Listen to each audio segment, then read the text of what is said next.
Hello hello hello, सावधान। नमो अरिहन्तारं, नमो सिद्धारं, नमो आयर्यारं,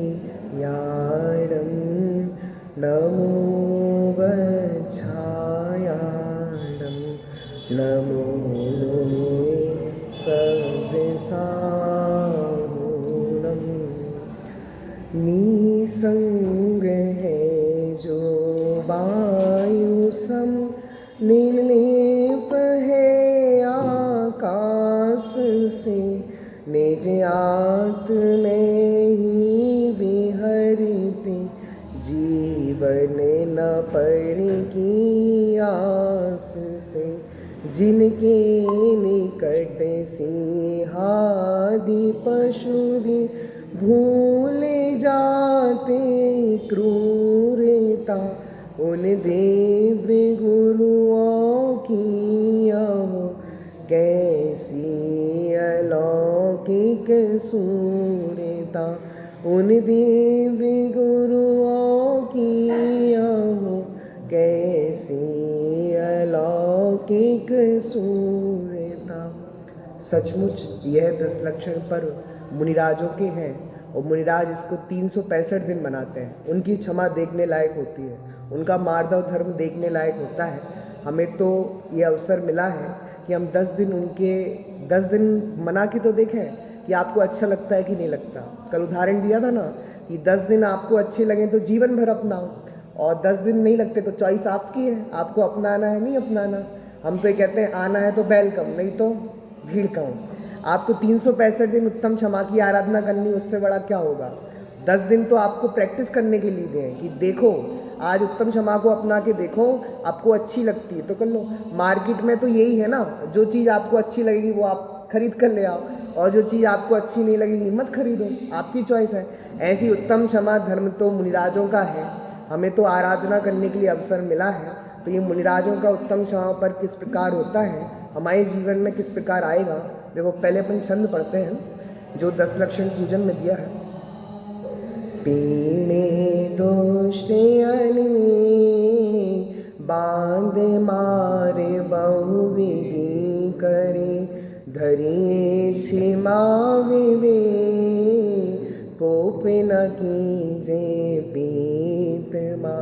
पता है हमें कैसी क्षमा चाहिए, उत्तम क्षमा चाहिए। कौन सी क्षमा चाहिए, हमें उत्तम चाहिए, अच्छी क्षमा चाहिए, नकली क्षमा नहीं चाहिए। मुनिराज के चित्त में नकली क्षमा नहीं होती, उत्तम क्षमा होती है। आपको पता है जो एयर होस्टेस होते हैं, आप सफ़र करने जाओ प्लेन से, वो हंसते ही रहते हैं, बहुत हंसते रहते हैं। पता है असली क्षमा है उनकी, असली मुस्कान है कि नहीं, टेम्परेरी मुस्कान है। किसी दुकानदार के पास साड़ी लेने जाओ और आपको साड़ी पसंद नहीं आई और आप लौट के आ गए, बताओ वो तो बड़ा कह रहा है बहुत, आप पुनः आए दुकान पर, पुनः सेवा का अवसर दें। लेकिन बताओ वो प्रसन्न है कि दुखी है। ये कितने कहाँ से आ जाते हैं परेशान करने, अंदर के विचार बता रहा हूँ मैं आपको तो ये कहाँ से परेशान करने जाते हैं, लेना देना तो है नहीं, परेशान करते हैं। और ऊपर से कितना दिखा रहा है, दोबारा लौट कर आए, पुनः सेवा का मौका दें।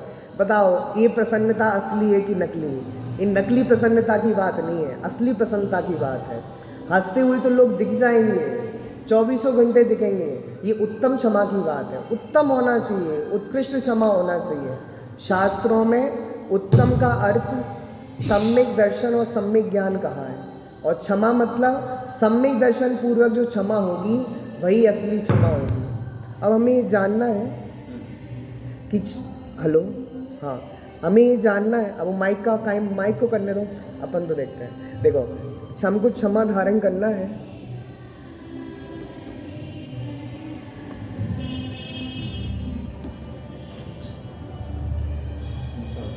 हेलो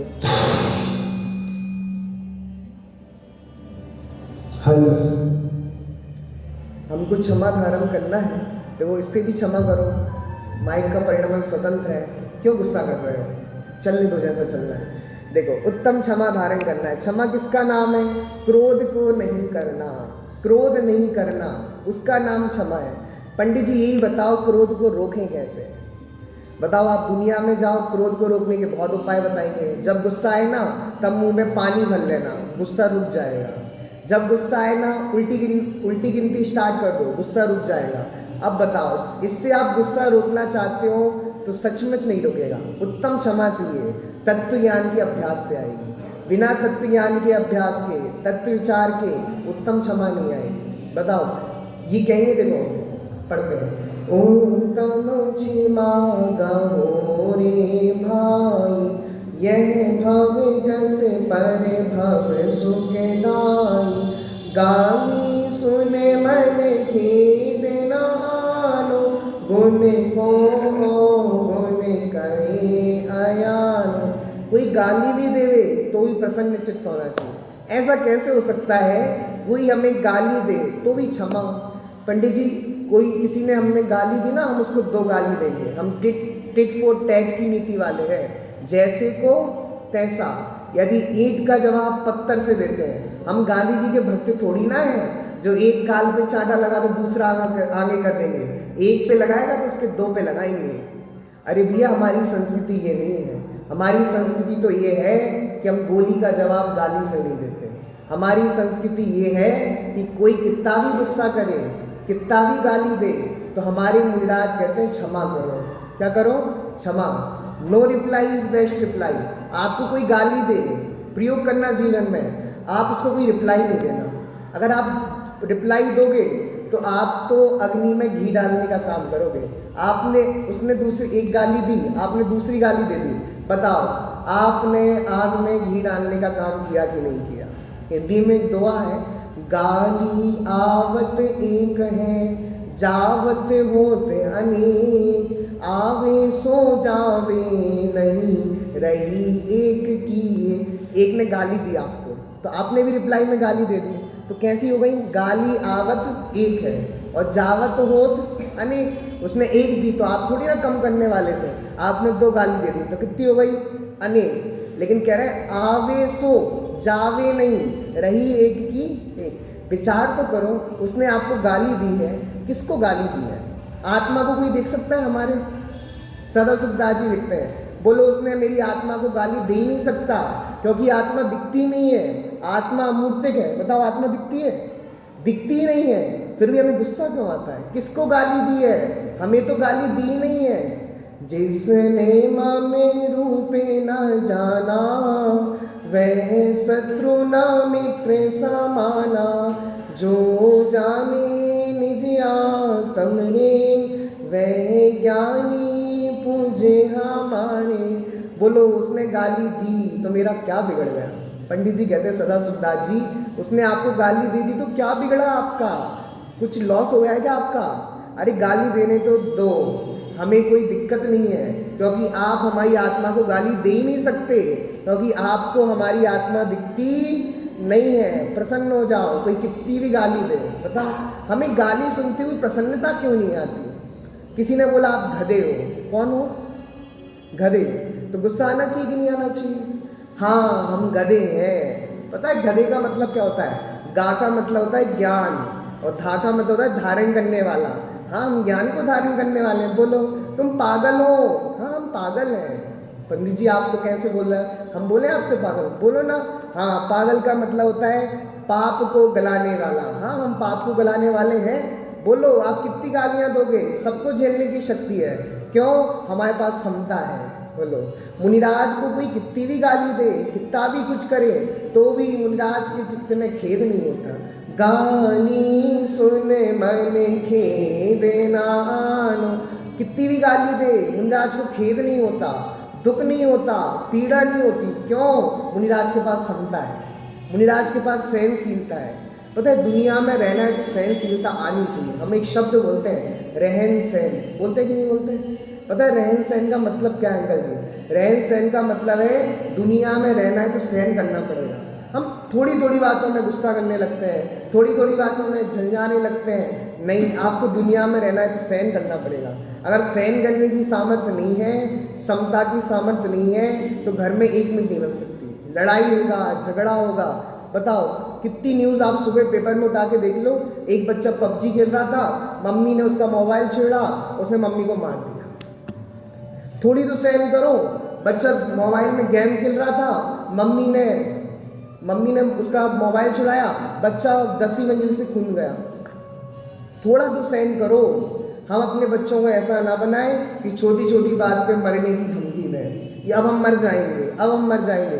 क्षमा नहीं है। पता है, हमने कॉन्वेंट स्कूल में भर्ती तो कर दिया, हमारे ही बच्चों के प्रति क्रोध है।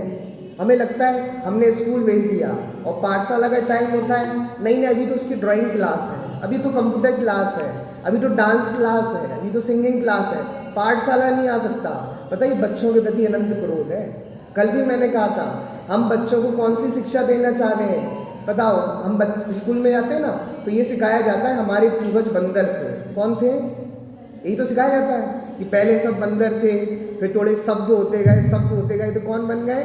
इंसान। ये सिखाया जाता है। स्कूल में आपको बंदर बोला जाता है, आपके दादा परदादा को बंदर बोला जाता है, तब तो गुस्सा नहीं आती, तब तो पैसे दे के भी पढ़ते हैं। क्या बंदर है? वो कितने हंस के पढ़ते हैं, प्रसन्न होके। पैसे देकर हम बंदर हैं। हमारे पूर्वज बंदर थे, ये स्कूल में पढ़ने जाते हैं। वही जिनवाणी माँ कहती भगवान आत्मा, नहीं, कोई दम नहीं है। क्यों? भगवान आत्मा सुनने पर जो श्रद्धा आनी चाहिए, जो भक्ति आनी चाहिए, वो नहीं आती। पर बंदर सुन के तो बहुत भक्ति आती है, बंदर सुन के तो बहुत प्रसन्नता आती है। बताओ। अब सुनो, गाली सुन मन खेद नानो, धन्य है मुनिराज की समता। धन्य मुनिराज का जीवन, कैसी समता है। 700 मुनिराज आए तो कंपनाचार्य मुनिराज ने बोल दिया कि सबको मौन रहना है। तो 4 मंत्री आए, बलि निमुची आदि, रक्षाबंधन की कथा में। तो कहने लगे मौनम मूर्खस्य पूषणम। ये मुनिराज कुछ बोल नहीं रहे ना, ये मूर्ख है। कौन है? मूर्ख। बोलो मुनिराज ने रिप्लाई में कुछ बोला कि नहीं बोला? क्यों नहीं बोला? मुनिराज की सहनशीलता थी, समता थी। मुनिराज का समता धन इतना गजब है, इतना जबरदस्त है। भजन में इतना सुंदर लिखा है कि उनका समता धन खरीदने में कुबेर असमर्थ थी। कुबेर जिसके पास कोई कमी नहीं, मुनिराज का समता रूपी धन खरीदने में असमर्थ है।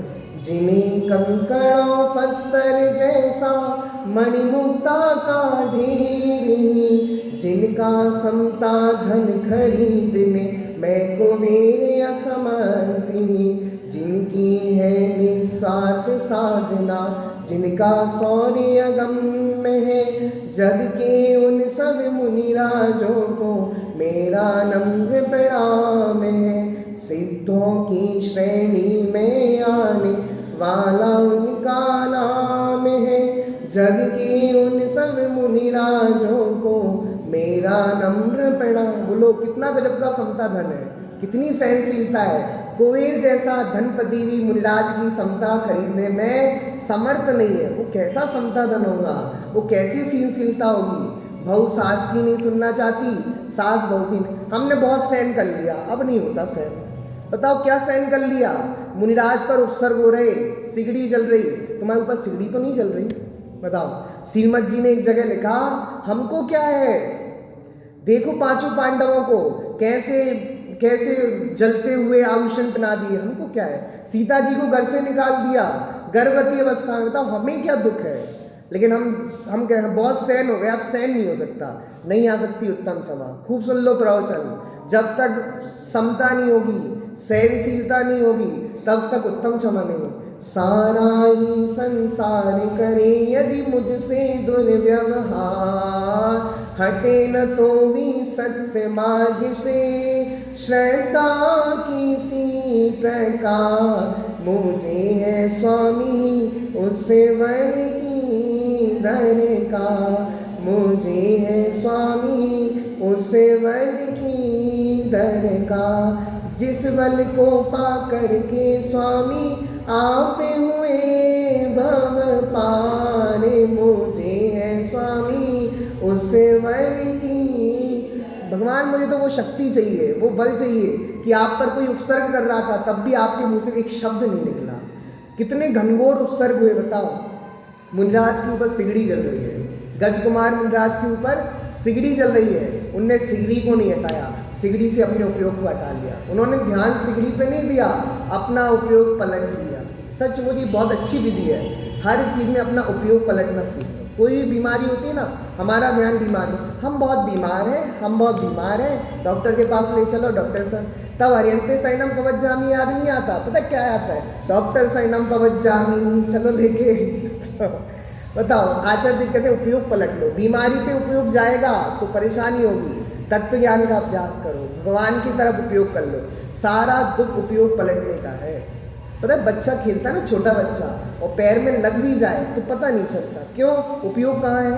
खेलने में। सारा खेल उपयोग का है, उपयोग पलट लो। गजकुमार मुनिराज ने सिगड़ी नहीं पलटी, क्या पलट लिया? उपयोग। बीमारी आएगी, परिस्थिति सबके साथ आती है, परिस्थिति नहीं बदली जा सकती, मनस्थिति बदली जा सकती है। हम किस पर क्रोध करें? बोलो, जितना भी कुछ किया जाता है वो सब हमारे पूर्व कर्म का उदय है। कोई हमें गाली देवे, बुरा करे, कुछ भी करे, सब किसका उदय है? पाप का उदय है, हमारी पाप का उदय। पता सीता जी को निकाल दिया, पता भैया सीता जी कौन सी अवस्था में थी? गर्भवती अवस्था में। तो सीता जी अगर आज के ज़माने में सीता होती तो वो अनशन पे बैठ जाती, अन्ना हजारे ऐसा, भैया बंटवारा करो, हम ऐसे नहीं जाएंगे, अदालत में केस लड़ने लग जाती है। बोलो सीता जी ने कुछ किया कि नहीं किया? निकाल दिया रामचंद्र जी ने, जाओ, सीता जी चली गई, कुछ नहीं कहा। कैसे क्षमा आएगी? बोलो ऐसी क्षमा आना चाहिए जिससे लोगों को अचंभा लगे। बताओ, बड़ा सुंदर है। ताकि उत्तम क्षमा पे जी अचंभो मने आवे, किस विधि कीने करम चकचू। ताकि उत्तम क्षमा पे जी अचंभो मने आवे, किस विधि कीने करम। भगवान आपकी क्षमा पे अचंभा आता है। बताओ कितना अचंभा आ रहा है कि आप पे उत्सर्ग हो रहे, सब पाशनाथ भगवान पत्थर बरस रहे, अग्नि बरस रही, आपकी क्षमा देख के अचंभा आ रहा है। मैं कहता हूँ उत्तम क्षमा जब आपके चित्त में आएगी, लोग आपकी क्षमा देखकर अचंभा मानेंगे। जब आपकी क्षमा देखकर लोग अचंभा मानने लगे, आश्चर्य मानने लगे, तब समझना आपके चित्त में उत्तम क्षमा आ गई। बोलो कितना गजब अचंभा है। पाशनाथ मुनिराज पर उपसर्ग हुआ 7 दिन तक, और बाद में दैनैन पद्मावती ने उसका निराकरण कर दिया। कमटका जी माफी मांगने आया भगवान से, भगवान को केवल ज्ञान हो गया। कमटके जी ने माफी मांगी, भगवान ने एक शब्द नहीं कहा, माफ कर दिया। क्यों?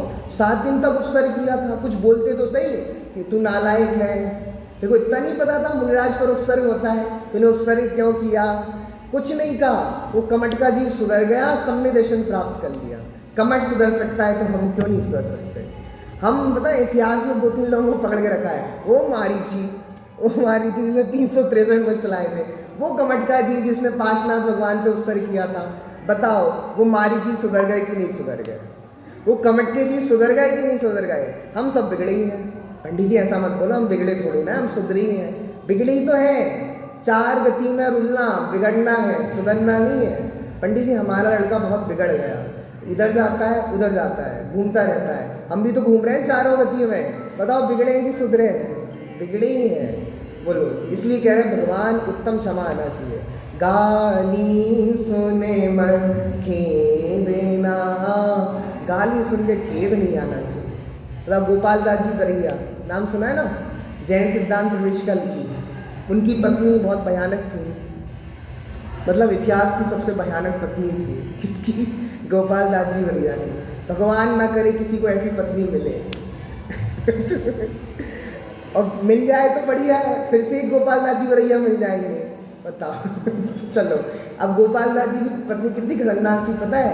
हुक्का पीती थी। क्या पीती थी भैया? हुक्का पीती थी। तो रोज गोपाल दास जी पंडित जी साहब को बनना पड़ता था। अब एक दिन पंडित जी साहब भूल गए हुक्का बनना, प्रवचन करने आ गए। वो पंडितानी तो डंडा लेके आ गई, पहले मेरा हुक्का भरो फिर प्रवचन करना। पंडित जी दुखते हुए रहे अल्लाह, लेकिन पंडित जी को प्रवचन करने नहीं दिया। क्या करने नहीं दिया? प्रवचन करने नहीं दिया। क्यों? हुक्का भर गया। और पता है पंडित जी क्या बोलते थे? ये नित्य वैराग्य वर्धनी है। कौन सी वर्धनी है? अगर पत्नी अच्छी हो तो घर में मन लगता, ये पत्नी वैराग्य वर्धनी है, घर में रहने नहीं देती, मंदिर आना पड़ता है इसलिए भगवान सबको ऐसी पत्नी दे कि घर में मन न लगे। कहाँ लगे? मंदिर में। ये नित्य वैराग्य वर्धनी है। जो पत्नी अच्छी हो, आज्ञाकारी हो, बेटे आज्ञाकारी हो तो घर में मन लगता है। मैं कहता हूँ बड़े पुण्य का उदय हो जिसकी पत्नी भयानक हो। क्यों? वो बेचारा मंदिर तो आएगा प्रवचन में तो बैठेगा, प्रवचन के बाद भी स्वाध्याय करेगा। क्यों? घर में जाएगा तो वही पत्नी। अब क्या हुआ, एक दिन पंडित जी रात को लेट हो गए, गोपाल दास जी पंडित जी लेट हो गए रात को, सर्दी का दिन था, तो पंडितानी जी ने गेट लगा लिए। अब सुबह हो गई, पंडित जी ने रात को ठोका नहीं, वो बहुत सर्दी के दिन थे, पंडित जी बाहर चौतरे पे सो गए। अब सुबह हुआ, पंडित जी ने फिर गेट बजाए, फिर उठी पत्नी जी और गेट खोले और ठंडा ठंडा पानी पंडित जी के ऊपर डाल दिया। पंडित जी बोले, अब तक तो तू गरजती थी, अब तू बरस गई। हमने तो यही सुना था, जो बादल गरजते हैं वो बरसते नहीं है, पर पत्नी भयानक थी ना। लेकिन पंडित जी को कभी गुस्सा नहीं आया। पंडित जी कहते हैं नित्य वैराग्य वर्धिनी है। बताओ, ऐसी पत्नी मिलना पुण्य का उदय कि पाप का उदय? बोलो बोलो तो सही। आपकी दृष्टि कहाँ है? आपकी दृष्टि धर्म पे है तो पुण्य का उदय है, आपको घर में रहना तो पाप का उदय। भैया हम घर में नहीं रह पाते क्योंकि पत्नी खतरनाक है। अब बोलो आप, अब कुछ लोग धर्म से रुचि नहीं, वो दुकान बच जाएंगे, दुकान पे रहेंगे, लेकिन जिनकी धर्म की दृष्टि है वो मंदिर में रहेंगे। इसलिए भैया प्रतिकूल सहयोग मिलना पुण्य का उदय है, क्योंकि वहाँ से चित्त हटे तो सही। दिन रात विषय कषायों की चर्चा करते हैं। अब मैं तो बात कर रहा हूँ उत्तम क्षमा की। पंडित जी की क्षमा देखो, ये नहीं लिखा अपनी, मतलब उन्होंने लिखा अपनी जीवनचर्या, लेकिन पंडित जी की पत्नी के लिए कभी एक गंदा शब्द नहीं लिखा। पंडित जी ने पत्नी की इतना नहीं लिखा ये बहुत बुरी थी, ये तो नित्य वैराग्य वर्धिनी थी। वाह, इसे कहते हैं उत्तम क्षमा। ऐसी उत्तम क्षमा देखकर हमें अचंभा लगता है। वाह, क्या लगता है? अचंभा। गुरुदेव श्री का विरोध हुआ, लोगों ने काले झंडे दिखाए, पत्थर फेंके, तो भी गुरुदेव श्री कहते थे भूलेला भगवान से। इस क्षमा को देखकर अचंभा लगता है हमें। ताकि उत्तम क्षमा पे जी अचंभो मने आवे, किस विधि कीने कर्म चकचू। आपको कोई गाली देवे तो बताओ, आपको 2 गाली देना चाहिए उसको? भैया बताऊं, आपको कोई गाली देना, आप सुन लेना। क्यों सुन ले पंडित जी? निर्जरा होगी कर्मों की। गाली सुनने वाले को फायदा होता है। क्या कहा भैया? गाली सुनने वाले को क्या होता है? फायदा। जैसे मैं एक शर्त रख दूं आपसे, मैं आपको एक गाली दूंगा, वैसे देता नहीं हूँ मैं गाली, लेकिन मान लो आपको एक गाली दी मैंने और कहा कि एक गाली सुनोगे तो 1 लाख रुपया मिलेगा। कितना मिलेगा भैया? 1 लाख देना। तो मैंने आपको एक गाली दी, आप प्रसन्न, काउंट कर रहे हो 1 लाख। फिर मैंने दूसरी गाली दी 2 लाख। अब बताओ आप प्रसन्न हो रहे हो, दुखी हो रहे हो कि नहीं हो रहे हो? अरे बस मेंटेलिटी बदलने का खेल है। वो गाली दे रहा है, वो उपकारी है, क्योंकि हमारे कर्मों की निजरा कर रहा है। हमारे अनंत कर्म झड़ गए, प्रसन्न हो गए। दूसरी गाली दो, अनंत कर्म झड़ गए, प्रसन्न हो जाओ। तीसरी गाली दो, अनंत कर्म झड़ गए, प्रसन्नता की बात, हम दुखी हो रहे हैं। बताओ, आप दुखी होगी तो नया कर्म बन रहा। दुख शोक तापा क्रंदन परिदेव नानी, असाता वेदनी के कारण है। उसने गाली दी, आप दुखी हो गए। भैया उसने हमें गाली दे दी। स्कूल में कभी लड़ाई हो जाती थी ना बच्चों से, तो क्लास में लड़ाई हो गई, कोई डॉन होता था ना, वो कॉलर उठा के ऐसे होता, देख लेंगे या जाना, क्या कर लेंगे? देख लेंगे। तो मैंने कहा देख लेना, क्या देखोगे तुम? क्या देखोगे? देखो, अगर देखना हो ना तो हमारा आत्मा देखो, तो तुम देख नहीं सकते। बोलो आत्मा देख सकते हैं क्या नहीं देख सकते?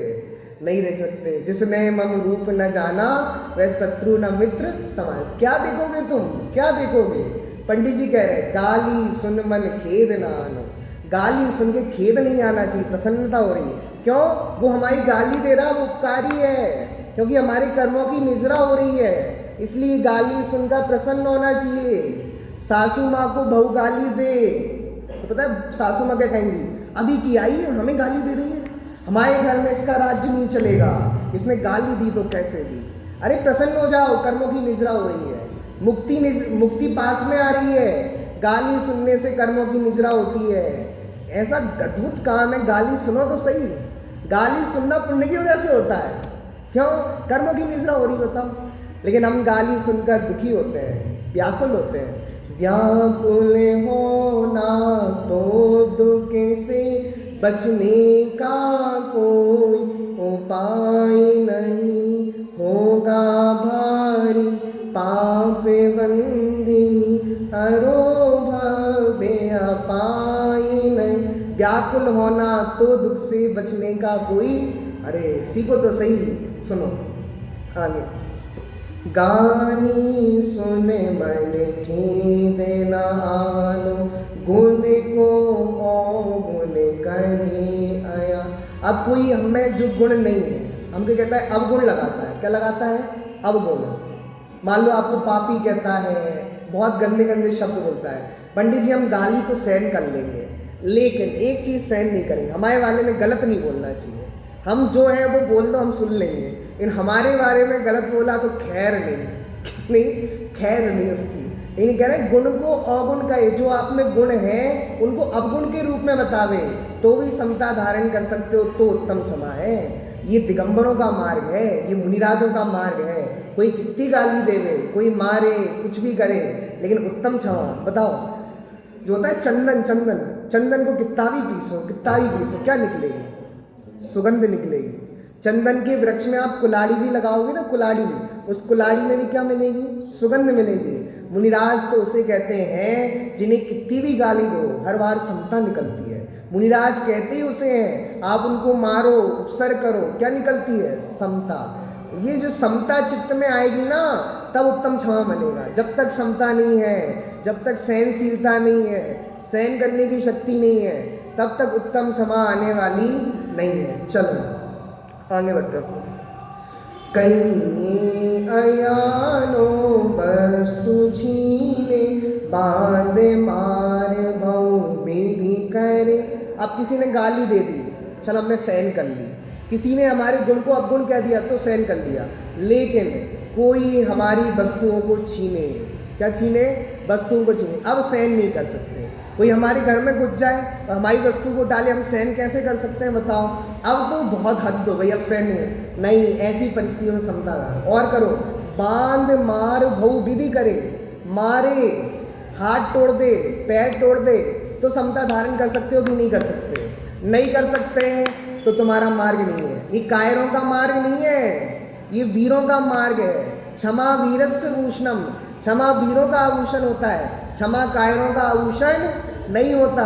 जो आपको किसी ने दी, आपने गाली के रूप में रिप्लाई दिया, ये वीरों का लक्षण नहीं है, कायरों का लक्षण है। गाली तो हर कोई दे लेता है, गाली को सहन करना पुरुषार्थ होता है। कोई आपको मारे पीटे, पंडित सदाशिवदास जी लिखते हैं, उसने आपके हाथ ही तो तोड़े हैं, पैर ही तो तोड़ा है, जान से तो नहीं मारा, क्यों दुखी होते हैं? बताओ। और सुनो, बांध मार भऊ विधि करे। भऊ विधि का मतलब है थर्ड डिग्री सुना है आपने?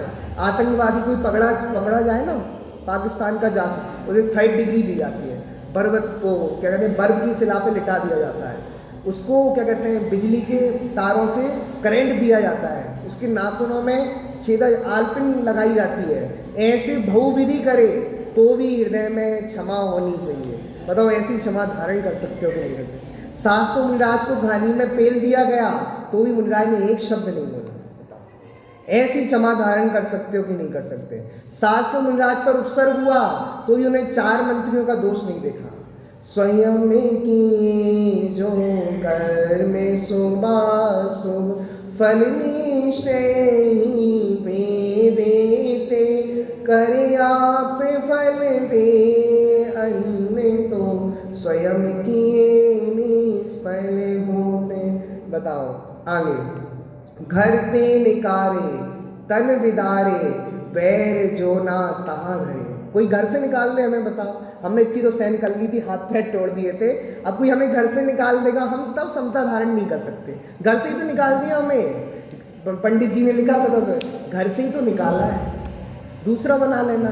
बताओ, पाप का उदय होगा तो आप कितना भी क्रोध कर लो उस व्यक्ति पे, आपको घर से निकलना होगा तो निकलना पड़ेगा। समता, घर से निकलना पड़ेगा तो भी समता धारण करनी पड़ेगी। इतनी क्षमा हो तब उत्तम क्षमा है, क्योंकि हम नॉर्मल क्षमा की बात नहीं कर रहे, उत्तम क्षमा की बात कर रहे हैं, उत्कृष्ट क्षमा की बात कर रहे हैं। बैर जो ना तादरे, पता बैर ना, बैर भैया वो क्रोध का ही रूप है। किसका रूप है? क्रोध का ही रूप है बैर। रामचंद्र शुक्ल हुए जिनने हिंदी में बहुत सुंदर सुंदर निबंध लिखे, उनने क्या लिखा? बैर क्या है? बैर क्रोध का आचार और मुरब्बा है। क्या है बैर? क्रोध का क्या है? आचार। और पंडित जी रात चल रही और आपको अचार मुरब्बा याद आ रहे हैं, पंडित जी कुछ ध्यान तो रखो, हम नहीं कर रहे याद, ये कर रहे रामचंद्र शुक्ल जी।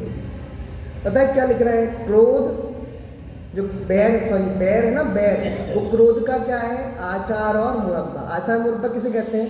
कि पहले लोगों को बड़ा शौक था, अभी भी है कि कैरी तो कब आती है, अभी गर्मी चल रही, कैरी आई, बरसात में आई, सर्दी में तो मिलने वाली नहीं, तो कैरियों को पीस कर लिए और अचार डाल के रख लिया, तो बहुत दिनों तक खाते हैं। और मुरब्बा भी ऐसे ही कर लिया। ऐसी क्रोध को बहुत दिनों तक रखना, किसको रखना? क्रोध को बहुत दिनों तक रखना, उसका नाम क्या है? बैर। बैर किसी से मत करना। अगर आपको गुस्सा आए ना तो गुस्सा कर देना। क्रोध इतनी एक बुरी चीज़ नहीं जितनी खतरनाक चीज़ क्या है? बैर। बैर नहीं मानना। अगर आपका किसी से 6 महीने से ज़्यादा बैर हो गया ना, हवा तक चलता है। आपको किसी से गलती हुई, क्षमा मांग लो। भैया मैं तो ये कहता हूँ, आपसे गलती हुई ना कि पति पत्नी में लड़ाई हो गई, पत्नी को कुछ बोल दिया, तो थोड़े परिणाम मन हो तब क्षमा मांग लो। अगर आपका बैर बन गया तो भवों तक चलता है। कमट के जीव का और पार्श्वनाथ भगवान के जीव का 10-10 महीने तक क्यों चला? बैर था। क्या था? बैर नहीं रखना किसी से। हम उनका मुंह देखना पसंद नहीं करते। 20 साल पुरानी लड़ाई है। कितने साल पुरानी? कितने साल पुरानी? 20 साल पुरानी लड़ाई है, हम उनका मुंह देखना पसंद नहीं करते। भैया ऐसा बैर मत करो, भव तक कष्ट प्राप्त हो गए। बैर नहीं करो, क्षमा लाओ। क्या लाओ? क्षमा। हमारा जैन दर्शन तो इतना उत्कृष्ट दर्शन है, वो कहता है 1 इंद्रिय जीवों पे क्षमा करो, 2 इंद्रिय जीवों पे क्षमा करो, 3 इंद्रिय जीवों पे क्षमा करो। हम तो सब पे क्रोध कर रहे हैं। पता है जब मच्छर घर में ज़्यादा हो जाते हैं ना, तो हम गुड नाइट लगा लेते हैं। कौन सी नाइट? कौन सी नाइट? Good night. अरे भले आदमी, अपनी गुड नाइट चाहिए, बेचारों की बैड नाइट हो जाएगी, वो नहीं दिख रहा तुमको। कौन सी नाइट? उनकी बैड नाइट कर दी ना मच्छरों की मार मार के, और अपनी क्या कर दी? Good night. एक और चला ऑल आउट, बेचारे सबको आउट कर दो तुम, और तुम प्रसन्न रहो। क्षमा नहीं है आपकी, उत्तम क्षमा नहीं है। उत्तम क्षमा किसका नाम? आपको मच्छर काट रहे हो, मच्छरदानी लगा लो। गुड नाइट लगा के उनकी बैड नाइट क्यों कर रहे हो? ऑल आउट करके सबको क्यों मार रहे हो? बेटा आप उनको दूसरों के ऑल आउट करोगे ना, आप भी ऑल आउट हो गए, आपको भी ऑल आउट द्वारा मारा जाएगा। जो जीव मच्छरों पे दया नहीं करते, वो मच्छर बन के लोग उन पे दया नहीं करेंगे। बोलो, हम एक इंद्रिय जीवों पे दया नहीं कर पाते, एक इंद्रिय जीवों पे क्षमा नहीं है। गलती से नल खुला छूट गया तो पानी बहता रहता है, हमें पता ही नहीं था। आपने पंखा चलाया और आप कहीं काम में व्यस्त हो गए, पंखा चलता रहा, हमें तो पता ही नहीं था। आपको पता नहीं था, ये भी तो गलती है। आप भी वायु का एक जीव बनोगे। पता है, आप वायु का एक जीवों की रक्षा करोगे ना भैया, आप वायु का एक जीवों की रक्षा नहीं कर रहे, अपनी रक्षा कर रहे हैं। अपने को वायु का एक जीव होने से बचा रहे हैं। आप जल का एक जीव की रक्षा कर रहे हैं ना, उपकार मत मानना, आप उनकी रक्षा नहीं कर रहे, आप खुद की रक्षा कर रहे हैं जल का एक जीव बनने से। आप मच्छरों को बचा रहे हैं, तो प्रसन्न हमने मच्छरों को बचा लिया। अरे आपने अपने को मच्छर बनने से बचा लिया। आपने अपना भला किया है, उनका भला नहीं किया। कभी अभिमान मत करना, हमने चींटी को बचा लिया, आपने चींटी को नहीं बचाया, आपने अपने को चींटी बनने से बचा लिया। आपने स्वयं का भला किया है। लेकिन सचमुच आचार्य कहते हैं, सच्ची क्षमा तो मुनिराजों को होती है। सटकाय जीव ना अनंते, सब विधि धर्म हिंसा करी। 6 कायिक जीवों को नहीं मारते, ना स्थावर जीवों की हिंसा करते, ना कृष जीवों की हिंसा करते। इसे कहते हैं उत्तम क्षमा। क्या कहते हैं? ओ दिगंबर मुनिराज मतलब क्या?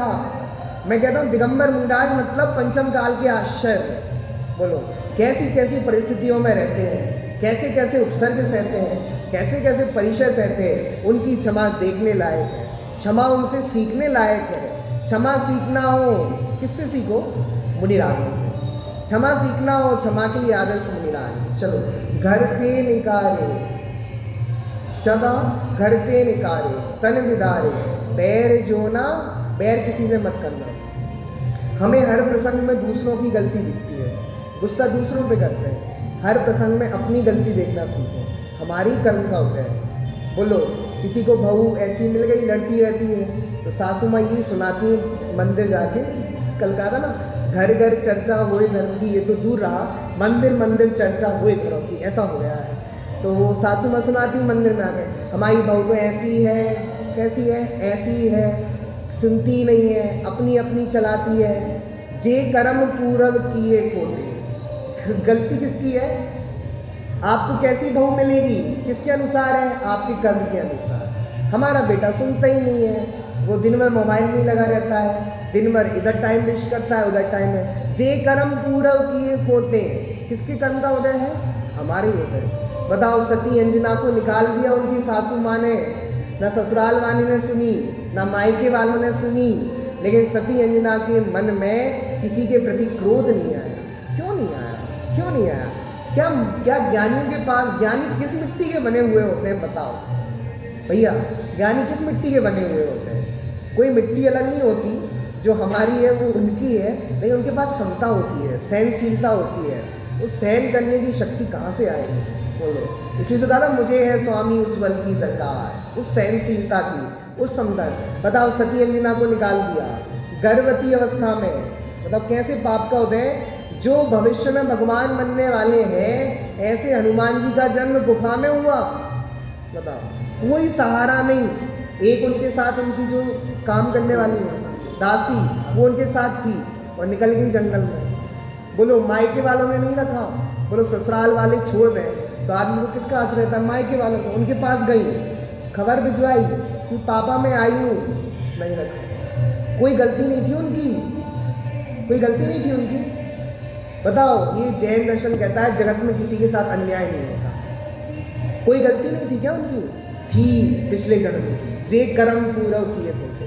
पिछले जन्म में उन्होंने जिनेन्द्र भगवान की प्रतिमा को दुखाया था, तो पति ने 22 वर्षों तक देखा नहीं। पिछले जन्म में और कर्म बंद किया था तो घर से निकाल दिया। गर्भवती अवस्था में जंगल जंगल भटक रही है। कौन है? राजकुमारी। कौन है? राजकुमारी। हमें क्या है बताओ? हमें क्या दुख है? जो राजकुमारी उनको जंगल में निकाल दिया, बताओ हमें क्या है? हमें मम्मी ने थोड़ा डांट दिया ना, हम आँख बबूला हो जाएंगे। आपने डांटा कैसे हमें बताओ? पापा ने डांट दिया, सुनते नहीं बच्चे। अमेरिका में तो बहुत गजब है, पापा ने डांट दिया तो केस कर दिया, केस फाइल। किसके लिए? पिताजी के लिए। पिताजी नहीं बोलते, वो तो डैडी बोलते हैं। डैडी, डैडी मतलब डेड बॉडी, मरे हुए। माँ नहीं, मम्मी, वो भी डेड बॉडी है, कपड़े से लटकी हुई। अब यही तो सिखाते हैं कॉन्वेंट स्कूल में। अब बताओ वो केस फाइल कर दिया किसके? पापा ने मुझे डांटा था, पापा ने मुझे मारा था। अरे उनके घर बिखर गए, ना पिता साथ रहता ना बेटा साथ रहता। क्यों? सहनशीलता नहीं है, समता नहीं है, क्षमा नहीं है। जब तक क्षमा नहीं आएगी, जब तक उत्तम क्षमा नहीं आएगी, तब तक धर्म प्रकट होने। धर्म का पहला धर्म है। कौन सा धर्म है? पहला धर्म है। जब तक उत्तम क्षमा नहीं आएगा बाकी के धर्म नहीं आएंगे। कल उत्तम मार्दम मत बनाना, उत्तम क्षमा ही मनाना, क्योंकि जब तक उत्तम क्षमा नहीं आएगा तब तक बाकी के धर्म आने वाले नहीं है, क्योंकि सारे धर्म उत्तम क्षमा पे ही आश्रित है। जब तक उत्तम क्षमा नहीं आएगी तब तक अन्य धर्म। और सुनो, जे कर में पूरब की खोटे सही क्यों नहीं जीरा अति क्रोधे अग्नि बुझाए प्राणी सामे जल रे। सब जगह अपनी गलती देखो। जगत में किसी के साथ अन्याय नहीं होता, सबके साथ न्याय होता है। सेठ सुदर्शन, भैया सेठ सुदर्शन, कोई गलती नहीं थी उनकी। रानी ने रात्रि के समय वो सामायिक कर रहे थे मरघट में जाके नग्न अवस्था में, तो रानी उन पर मोहित हो गई। रानी ने बुला लिया, दास मतलब उठवा लिया रानी ने, और महल के अंदर ले गए, कमरे में, रानी के कमरे में। रानी ने विविध प्रकार की चेष्टाएं की, पर सेठ सुदर्शन डिगे नहीं। देवांगनाई खड़ी हो सन्मुख करती अंग विकार, सेठ सुदर्शन सामे हो मानो कवि नहीं हार। मुझे है स्वामी उसे वर की दरकार। बोलो रानी सब कुछ करा, हार मान ली रानी। सुबह हुई, रानी को लगा कि क्या होगा, शेर सुदर्शन मेरे कमरे में, मेरी बदनामी होगी। खुद ने अपने कपड़े फाड़ लिए और राजा के पास दौड़ी कि महाराज इस शेर सुदर्शन ने मेरे साथ गलत करने का प्रयास किया, मेरे साथ दुर्व्यवहार करने का प्रयास हुआ। और राजा पहले के थोड़े सनकी हुआ करते थे। कैसे होते थे? कैसे होते थे? थोड़े सनकी टाइप के होते थे। पता कैसे सनकी टाइप के होते थे? जैसे मान लो एक आपने कहानी सुनी होगी, वो टका शेर भाजी टका शेर खाजा वाली, सुनी है ना बचपन में। तो वहाँ पे क्या होता था, दो थे ना, एक उनका शिष्य था, एक गुरु था। तो उनका शिष्य एक जगह रुक गया नगर में, जहाँ सारी चीज़ों के एक दाम थे, घी भी एक दाम और पानी भी एक दाम। सेठ ने कहा ये मतलब शिष्य ने कहा बढ़िया जगह है, सारी चीज़ों के दाम कैसे हैं? एक जैसे हैं। रुक गया शिष्य। अब क्या हुआ, एक शिष्य खड़ा हुआ था दीवार के पास, दीवार गिर गई और नीचे बकरी मर गई। तो फिर केस फाइल हुआ राजा के यहाँ कि भैया इसने बकरी को मार दिया, क्योंकि राजा थोड़ा संगी टाइप का था, उसने कुछ नहीं सुना। केस फाइल, फांसी पे चढ़ा दो। किस पे चढ़ा दो? फांसी पे चढ़ा दो। फांसी पे चढ़ाने का हुआ, उससे पूछा है आखिरी इच्छा क्या है आपकी? सबसे पूछी जाती है आखिरी इच्छा। इससे मुझे आखिरी इच्छा क्या है? मुझे अपने गुरु से मिलना है। किससे मिलना है? गुरु से। गुरु जी आए, शिष्य और गुरु में बड़ा सुंदर वार्तालाप हुआ। फिर वार्तालाप के बाद क्या हुआ? गुरु शिष्य लड़ने लगे, पहले फांसी पे मैं चढ़ूंगा, पहले फांसी पे मैं चढ़ूंगा। राजा ने कहा ऐसी खास क्या बात है, फांसी पे दोनों चढ़ने को तैयार हो गए। तो पता है क्या बोला? गुरु ने बोला आज बहुत मंगल काल है। कौन सा काल है? ऐसी तिथि है, ऐसा वैसा है, मंगल काल है। आज के दिन जो फांसी पे चढ़ेगा वो नियम से स्वर्ग जाएगा। कहाँ जाएगा?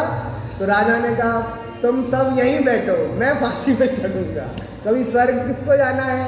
मुझको जाना है। तो राजा थोड़े संगी टाइप के होते थे, तो ये राजा भी संगी थे। तो राजा ने जैसे ही सुना इसने मेरे रानी से दुर्व्यवहार किया, शेर सुअर की जाओ फांसी पे चढ़ा दो। कहाँ चढ़ा दो? अब गजब की बात है कि शेर सुदर्शन पे इतना बड़ा लांछन लग गया, लोग इतना सब कुछ कह रहे हैं, पर शेर सुदर्शन उसके रिप्लाई में एक शब्द नहीं बोल रहा है। इतना राजा दुर्व्यवहार, राजा ने इतने लांछन लगाए, और आपस में मैं उस सीन को क्रिएट करके कहता हूँ, आपस में जनता बात कर रही होगी, अरे बड़ा धर्मात्मा बनता है, कैसा निकला, कैसे दुर्व्यवचार थे, आपस में बात कर रहे होंगे। अब शेर सुदर्शन एक शब्द नहीं बोल रहा है। क्यों नहीं बोल रहा है? क्यों नहीं बोल रहा है? बताओ। मैं तो वो छंद सुनाता हूँ।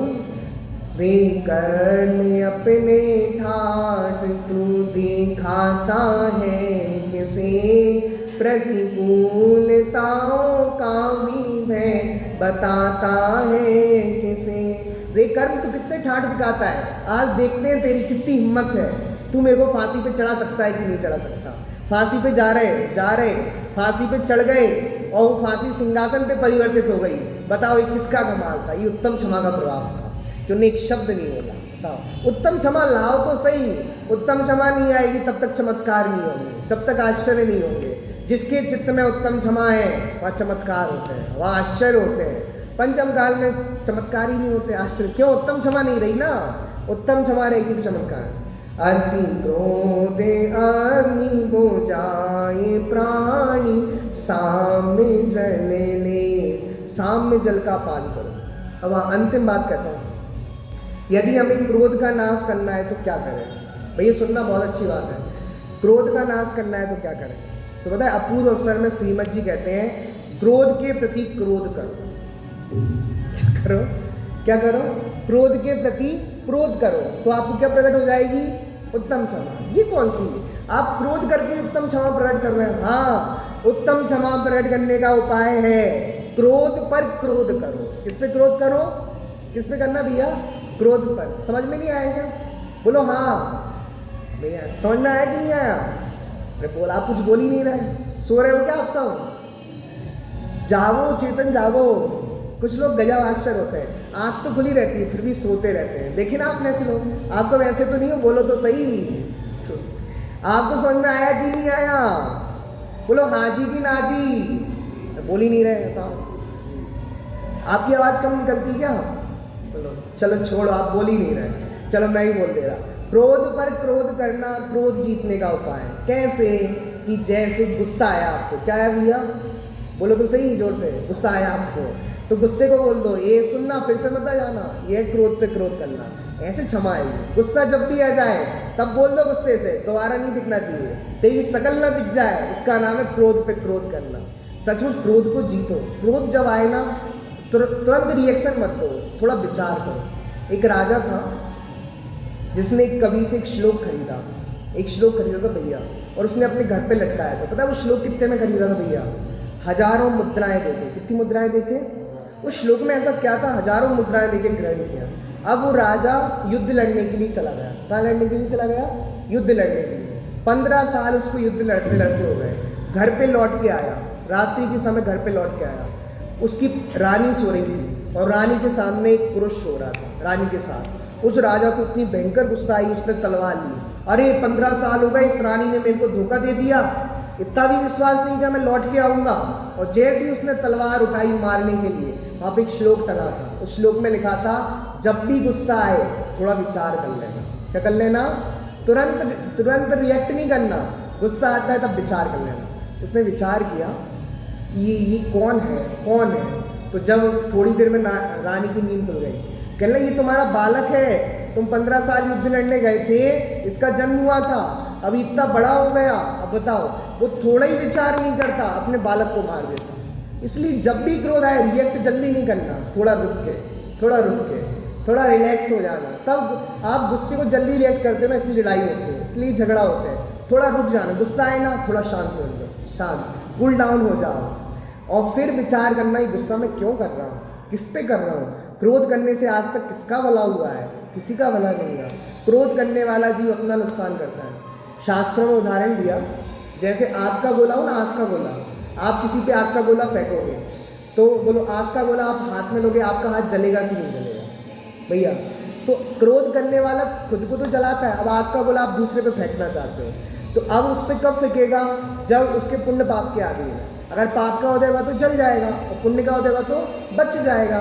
लेकिन आपने आग का गोला हाथ में उठाया तो आपका हाथ तो जल ही गया।